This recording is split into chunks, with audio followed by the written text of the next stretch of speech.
30 నిమిషాల సమయానికి బీఆర్కే భవన్లో ఆయన పీసీ ఘోష్ ఎదుట హాజరైపోయి కాళేశ్వరం కమిషన్ సంబంధించిన విషయాలపైన ఆయన ప్రశ్నలకి సమాధానం చెప్పబోతున్నారు. ఈ నేపథ్యంలోనే ఎర్రవెల్లి ఫామ్ హౌస్ దగ్గర ఉత్కంఠ రేపుతోంది. ఎర్రవెల్లి ఫామ్ హౌస్ దగ్గర చాలా మంది బీఆర్ఎస్ పార్టీ శ్రేణులు చేరుకుంటున్నారు. ఇప్పటికే అక్కడికి మాజీ ముఖ్యమంత్రి కలిసేందుకు పెద్ద ఎత్తున చేరుకుంటుండగా ఎమ్మెల్సీ కవిత కూడా కేసీఆర్తో భేటీనట్టు తెలుస్తోంది. అయితే తను మాట్లాడినటువంటి మాటలు మీరు చూసారు కదా, గతంలో కేసీఆర్ చుట్టూ దయ్యాలున్నాయని చెప్పారు. కేసీఆర్ మంచివాడే కానీ కేసీఆర్ చుట్టే దయ్యాలున్నాయి, కేసీఆర్కి తప్పుడుగా సంకేతాలను ఇస్తున్నటువంటి మాటను తను మాట్లాడుకొచ్చారు. అయితే ఆ మాటల తర్వాత మొదటిసారిగా ఈరోజు ఎమ్మెల్సీ కవిత కేసీఆర్తో భేటీ అవుతున్నారు. ఎర్రవెల్లి ఫామ్ హౌస్లో తండ్రిని కలిశారు కవిత. తండ్రిని చూసి భావోద్వేగానికి గురైనట్టు తెలుస్తోంది. భర్త అనిల్తో పాటుగా ఫామ్ హౌస్కు వచ్చారు కవిత. అయితే లేఖ వివాదం తర్వాత ఇదే మొదటిసారి కేసీఆర్ని భేటీ అవడం. కాళేశ్వరం కమిషన్ విచారణకు ముందు భేటీ పైన ఉత్కంఠ కొనసాగుతుంది. ఒకవైపుగా కాళేశ్వరం కమిషన్ నోటీసులు సర్వ్ చేసి జూన్ 5వ తేదీలోగా హాజరు కావాలని చెప్పి కేసీఆర్ నోటీసులను సమన్వయించిన నేపథ్యంలో జూన్ 4వ తేదీన కవిత ఇది పూర్తిగా రాజకీయ కుట్రకోణంలో భాగంగానే కేసీఆర్ని హాజరు కమ్మని పిలుస్తున్నారు, కేసీఆర్ని విచారణ రమ్మంటున్నారు.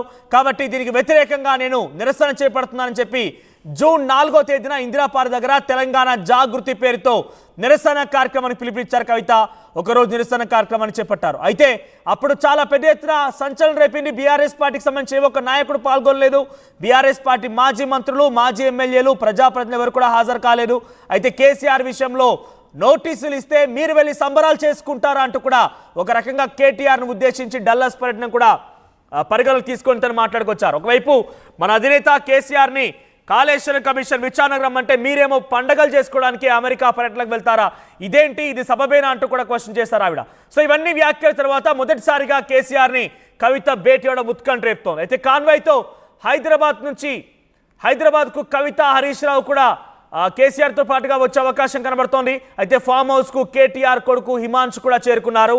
అటు ఆర్ఎస్ ప్రవీణ్ కుమార్ కూడా అక్కడికి చేరుకున్నట్టు తెలుస్తోంది. సో ఆర్ఎస్పీ, హిమాంశ్, కవిత, హరీష్ రావు వీళ్ళంతా కూడా అక్కడే ఉన్నారు. సో ప్రస్తుతం ఒక భారీ కాన్వాయ్తో బల ప్రదర్శనగా కేసీఆర్ తన సత్తా చాటేందుకు ఈరోజు కాళేశ్వరం కమిషన్ అయితే హాజరు కాబోతున్నది. ఒక రకంగా విచారణ కాదు, ఆయన బయటికి వస్తున్నారు కాబట్టి ఆయనకు ఉన్నటువంటి బలాన్ని చూపించాలని ఒక ఆలోచనతో బీఆర్ఎస్ పార్టీ ఉన్నట్టు తెలుస్తోంది. సో అటు కేటీఆర్ కూడా పాల్గొనే అవకాశం ఉంది భారీ ర్యాలీలో. సో పెద్ద ఎత్తున ప్రజా ప్రతినిధులు, ఎమ్మెల్యేలు, మాజీ మంత్రులందరూ కూడా ఫామ్ హౌస్ చేరుకుంటున్నారు. ఫామ్ హౌస్ నుంచి భారీ కాన్వాయ్తో బీఆర్కే భవన్ వచ్చే అవకాశం కనబడుతోంది. ఎస్, మరిన్ని అప్డేట్స్తో మా ప్రతినిధి మహేష్ సిద్ధంగా ఉన్నారు. Yes Mahesh, so present farm house దగ్గర ఎటువంటి ఉత్కంఠ కొనసాగుతోంది? ఎమ్మెల్సీ కవిత కూడా అక్కడ చేరుకున్నట్టు తెలుస్తోంది. సో గతంలో తను మాట్లాడిన మాటలు మనం చూసాం, దయ్యాలున్నాయి కేసీఆర్ చుట్టూ అన్నారు. సో కేసీఆర్కి విచారణ కమిటీ ఆదేశాలు జారీ చేసి, సమన్లు జారీ చేసి విచారణకు హాజరు కావాలని చెప్పిన నేపథ్యంలో కొంతమంది పార్టీ పండుగలని పర్యటనలు చేస్తున్నారంటూ కూడా మాట్లాడుకొచ్చారు. ఇవన్నీ వ్యాఖ్యల తర్వాత మొదటిసారి ఎమ్మెల్సీ కవిత కేసీఆర్ని భేటీ ఎలా చూడాలి? ఎటువంటి ఉత్కంఠ కొనసాగుతోంది? ఖచ్చితంగా మనదు మొన్నటి రోజు కేసీఆర్ పై జరిగినటువంటి సంఘటన చూసాం. కవిత 4వ రోజు ఇందిరా పార్క్ ధర్నా చేసిన పరిస్థితి చూసాం. ఎందుకంటే మొన్నటి రోజు కేసీఆర్ బాబు మంచోడే, చుట్టూ మాత్రం దయ్యాలు ఉన్నాయని చెప్పి ఒక వ్యంగ్యంగా మాట్లాడిన పరిస్థితి మనం చూసాం. దానికి సంబంధించి ఈ రోజు అనూహ్యంగా కేసీఆర్ ఫామ్ హౌస్ వద్ద ఎమ్మెల్సీ కవిత చేరుకోవడం, ఇక్కడ చేరుకున్న తర్వాత ప్రధానంగా కేసీఆర్ ని చూసిన తర్వాత భర్త అనిల్తో కూడా వచ్చిన పరిస్థితి ఉంది. దీనికి సంబంధించి చూసుకుంటే ఇద్దరు కూడా ఒక భావోద్వేగానికి గురైన పరిస్థితి మనం చూడొచ్చు. ఎందుకంటే ఇన్ని రోజులుగా కేసీఆర్ కు ఒక మాటలు వినకుండా తన కార్యాచరణను ముందుకు తీసుకెళ్తున్న పరిస్థితి. ఖచ్చితంగా నన్ను పట్టించుకునే వారు లేరు, గతంలో కూడా నాకు చాలా ఇబ్బందులు ఎదుర్కొన్నాను అని చెప్పి ప్రస్తుతం చెప్పిన పరిస్థితి. ఈ రోజు అనూహ్యంగా ఈ కేసీఆర్ ఫామ్ హౌస్ కి ఎమ్మెల్సీ కవిత తన భర్తతో రావడానికి కూడా తీవ్ర ఒక చర్చగా దారితీస్తుంది. ఎందుకంటే కేసీఆర్ కు ఎటువంటి జరిగినా ఊరుకునే లేదని చెప్పి ప్రధానంగా చెప్తున్న పరిస్థితి. ఎందుకంటే ఇందిరా పార్క్ వద్ద జూన్ 4వ తారీఖు నాడు కేసీఆర్ కి ఏం జరిగినా కూడా ఊరుకునేది, ఖచ్చితంగా మేము అండగా ఉంటాం, కేసీఆర్ కి ఏమైనా అయితే ఊరుకునేది ప్రధానంగా చెప్పవచ్చు. మనం చూడొచ్చు విజువల్లో ఇక్కడ కేసీఆర్ ఫామ్ హౌస్ ముందు వాళ్ళు కాళేశ్వరం పై కాంగ్రెస్ కను, మేడిగడ్డపై రేవంత్ అని చెప్పి ఒక ప్రధానంగా పోస్టర్లను కూడా పెట్టిన పరిస్థితి మనం విజువల్లో చూడొచ్చు. జనగాం నియోజకవర్గం నుంచి వచ్చినటువంటి వారందరూ కూడా ఇక్కడ నిరసన వ్యక్తం చేస్తున్నారు. కేసీఆర్ కు అండగా ఉంటాం, ఖచ్చితంగా కేసీఆర్ కు ఖచ్చితంగా మేము చేదోటి వాదడిగా ఉండి ముందుకు తీసుకు కేసీఆర్ కి ఏమైనా అయితే ఊరుకునే లేదు ప్రధానంగా చెప్తున్నారు. దీనికి సంబంధించి ఫ్లెక్సీలో చూస్తుంటే తెలంగాణ జీవధార, ప్రాణధార కాళేశ్వరం, తెలంగాణ జీవధార, ప్రాణధార కాళేశ్వరం అని చెప్పి ప్రధానంగా ఇవన్నీ కూడా ప్లగ్లాలు పట్టుకొని కూడా వాళ్ళు నిరసన వ్యక్తం చేస్తున్న పరిస్థితి. కేసీఆర్ కు ఖచ్చితంగా మేము అండగా ఉంటామని చెప్తున్నారు. ఇప్పటికే హరీష్ రావు, ఇటు ఎమ్మెల్సీ కవితతో పాటు ప్రధానంగా ఆర్ఎస్ ప్రవీణ్ కుమార్, దీనికి సంబంధించి వేముల ప్రశాంత్ రెడ్డి కూడా ఈ యొక్క కేసీఆర్ తోని బయలుదేరడానికి భారీ కాన్వాయ్ తో బయటకు వెళ్ళడానికి సిద్ధంగా ఉన్నారు. మన విజువల్ చూడే ప్రతి ఒక్కరు కూడా కేసీఆర్ కు అండగా ఉంటామని చెప్పి ప్రధానంగా జనగాం నియోజకవర్గం నుంచి వచ్చినటువంటి బీఆర్ఎస్ పార్టీ శ్రేణులు కూడా ఒక నిరసనను వ్యక్తం చేస్తూ కాంగ్రెస్ ప్రభుత్వాన్ని మొండి వైఖరి నశించాలి, కాంగ్రెస్ ప్రభుత్వం ఊరుకునే లేదు, భవిష్యత్తులో ఒక కేసీఆర్ కు అండగా ఉంటామని చెప్పి చెప్తున్న పరిస్థితి మనం చూస్తున్నాం. విజువల్ లో చూడొచ్చు, అందరూ కూడా కేసీఆర్ కు అండగా ఉంటామని చెప్తున్నారు. వారికి సంబంధించి కేసీఆర్ తో మాట్లాడే ప్రయత్నం చేద్దాం. వారికి సంబంధించిన ఒక బీఆర్ఎస్ పార్టీ శ్రేణులు ఉన్నారు, వారిని మాట్లాడదాం. సార్ చెప్పండి, ఏం చెప్తారు సార్? ఈరోజు కమిషన్ ముందు కేసీఆర్ హాజరవుతున్నారు, మీరేం చెప్తారు సార్? యాక్చువల్గా కాళేశ్వరం ప్రాజెక్టులో ఏదైతే మేడిగడ్డ దగ్గర కుంగిపోయింది అన్నదో దాన్ని ఇష్యూ చేసి పొలిటికలైజ్ చేయడం కోసం ఈరోజు గవర్నమెంట్ ఇప్పటి కూడా తాత్సారం చేస్తుంది తప్ప ఇట్లాంటి ఘటనలు ఒక పెద్ద ప్రాజెక్టులో జరుగుతున్నప్పుడు చిన్న మిస్టేక్ జరుగుతుంటాయి. అయితే రెక్టిఫై చేసుకునే మిస్టేక్ అయితే ఒప్పుకోవచ్చు, కానీ ఇది రెక్టిఫై చేసుకునే ముచ్చట. రెక్టిఫై చేసుకోకుండా దీన్ని ఎంతసేపు కాళేశ్వరమే కూలిపోయింది, కాళేశ్వరం కుప్ప కూలిపోయింది అని చెప్తున్నారు తప్ప యాక్చువల్గా కాళేశ్వరం కూలిపోలేదు. కాళేశ్వరంలో చాలా కాంపోనెంట్స్ ఉన్నాయి, అన్ని కాంపోనెంట్స్ పనిచేస్తున్నాయి. మేడిగడ్డ దగ్గర కేవలం ఒకటే బ్లాక్ కుంగిపోయింది.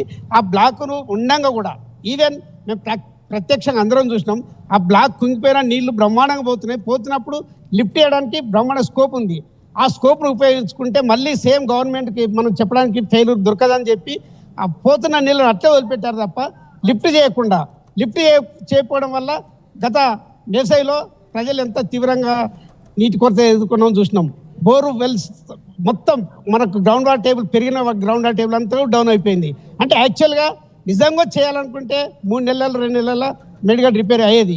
కానీ ఇప్పటికి కూడా ఇంకా కూడా కమిషన్ వేసి కాలయాపన చేసుకుంటా 1,00,000 కోట్లు నష్టమైన 1,00,000 కోట్లు పోయినాయని చెప్తుంది తప్ప 1,00,000 కోట్లు అనేది మొత్తం ప్రాజెక్ట్కే 1,00,000 కోట్లు ఖర్చు కాలేదు. 1,00,000 కోట్లు అవినీతి జరుగుతుందంటే ప్రజలు కూడా ఫస్ట్ ఏదో అనుకుంటారు, భ్రమపడ్డారు తప్ప తెలుస్తుంది. ఎందుకంటే ఎక్కడ నష్టపోయినాం, ఎక్కడ చేసినామని వాళ్ళ మేడిగడ్డను రిపేర్ చేసి ఇప్పటి కూడా కాంగ్రెస్ గవర్నమెంట్ కళ్ళు తెరిచి చేసిన మిస్టేక్ చేసినాం అయిపోయింది, కానీ భవిష్యత్తులో తెలంగాణకు నష్టం జరగకుండా ఇప్పటికి కూడా దాన్ని రిపేర్ చేసి నీళ్ళు అందియాలని కోరుకుంటున్నాం. అంటే మీరేం చెప్తారు? అంటే ఈ సంఘటన చూడొచ్చు, కేసీఆర్ ఈరోజు కమిషన్కి హాజరవుతున్నారు, ఏం చెప్తారు సార్? మీరేం చెప్తారు? ఏదైతే కాళేశ్వరంలో ఉన్న మోటార్లకు కరెంటు బిల్లు కట్టలేక నీళ్ళు ఇవ్వలేని పరిస్థితులలో ప్రభుత్వం ఉంది. దీనికి బాధ్యత వహించి ముఖ్యమంత్రి గారు రాజీనామా చేయాలని మేము కోరుకుంటున్నాం. రైతుల కళ్ళల్లో నీళ్లు తప్పితే నీళ్ళే లేవు. గత ప్రభుత్వంలో బ్రహ్మాండంగా రైతులు ఆనందంగా ఉండేటోళ్ళు, పొలాలు బారేటి. మహేష్ ఇక్కడ మెయిన్ గా కవిత చాలా రోజుల తర్వాత భేటీ అవడం, అంటే కాళేశ్వరం కమిషన్ హాజరు కాబోతున్నారు ఒకే ఎత్తు అయితే, కవిత భేటీని ఎలా చూస్తారు అక్కడ కార్యకర్తలు? అడగండి. కేసీఆర్ చుట్టూ దయ్యాలున్నాయనే మాటని కవిత మాట్లాడిన తర్వాత ఈరోజు మొదటిసారి వారిద్దరు మధ్య భేటీ జరగడం, ఈ భేటీని ఎలా చూస్తారు? అంటే నిన్న మొన్నటి జరిగిన వరకు కవిత కేసీఆర్ కలవని పరిస్థితి, కేసీఆర్ విషయంలో చాలా అంటే మాట్లాడదు, అంటే చుట్టూ దయ్యాలు ఉన్నాయని చెప్పి ప్రధానంగా ఆరోపించారు. ఇప్పుడు కేసీఆర్ ని కలవడానికి వచ్చింది, ఆ విషయంలో ఏం చెప్తారు మీరు? ఇదంతా తప్పుటి ప్రచారం చేస్తున్నారు. అది ఎందుకంటే లేనిపోని కుటుంబ కళాలు తీసుకురావడానికి ప్రయత్నం చేస్తున్నారు. ఇది తప్పుడు ప్రచారం. వాళ్ళు ఎప్పుడు కలిసి ఉంటారు, వాళ్ళకి ఎలాంటి కలహాలు లేవు. మేము అందరం కేసీఆర్ ఎంబడే ఉంటున్నాం, వాళ్ళ కుటుంబం కూడా వారెంబడే ఉంటుంది. అది తప్పుడు ప్రచారాలు చేస్తున్నారు.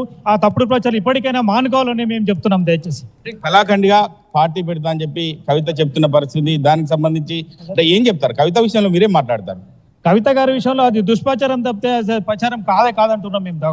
అసలు ఆమె గారు ఆ పార్టీ పెట్టదు, వారి తండ్రి ఎంబడే ఉంటుందని మేము ఖండిగా చెప్తున్నాం. అది ఇది పరిస్థితి. మనం ఖచ్చితంగా ఒకవైపు కేసీఆర్ మహేష్ అంటే ఒకవైపు కేసీఆర్ కి సమన్లు జారీ చేసి విచారణకు ఆదేశించిన నేపథ్యంలో మనం పండగలు జరుపుకోవడం ఏంటి అని చెప్పి తను ఒక ధర్నాకు పిలుపునిచ్చారు. ఇందిరా పార్క్ దగ్గర ఒకరోజు నిరసన కార్యక్రమం వ్యక్తం చేశారు. అంటే ఏ ఒక్క బీఆర్ఎస్ పార్టీ ఎమ్మెల్యే, బీఆర్ఎస్ పార్టీకి సంబంధించిన ఏ ఒక్క నాయకుడు కూడా అక్కడ హాజరు కాలేదు. అంటే కేసీఆర్ విషయంలో తాను ముందుకు వెళ్తున్నాను, తనలా ఎవరు లేనటువంటి ఒక భావనలో కూడా కవిత ఆ రోజు ప్రదర్శించారు.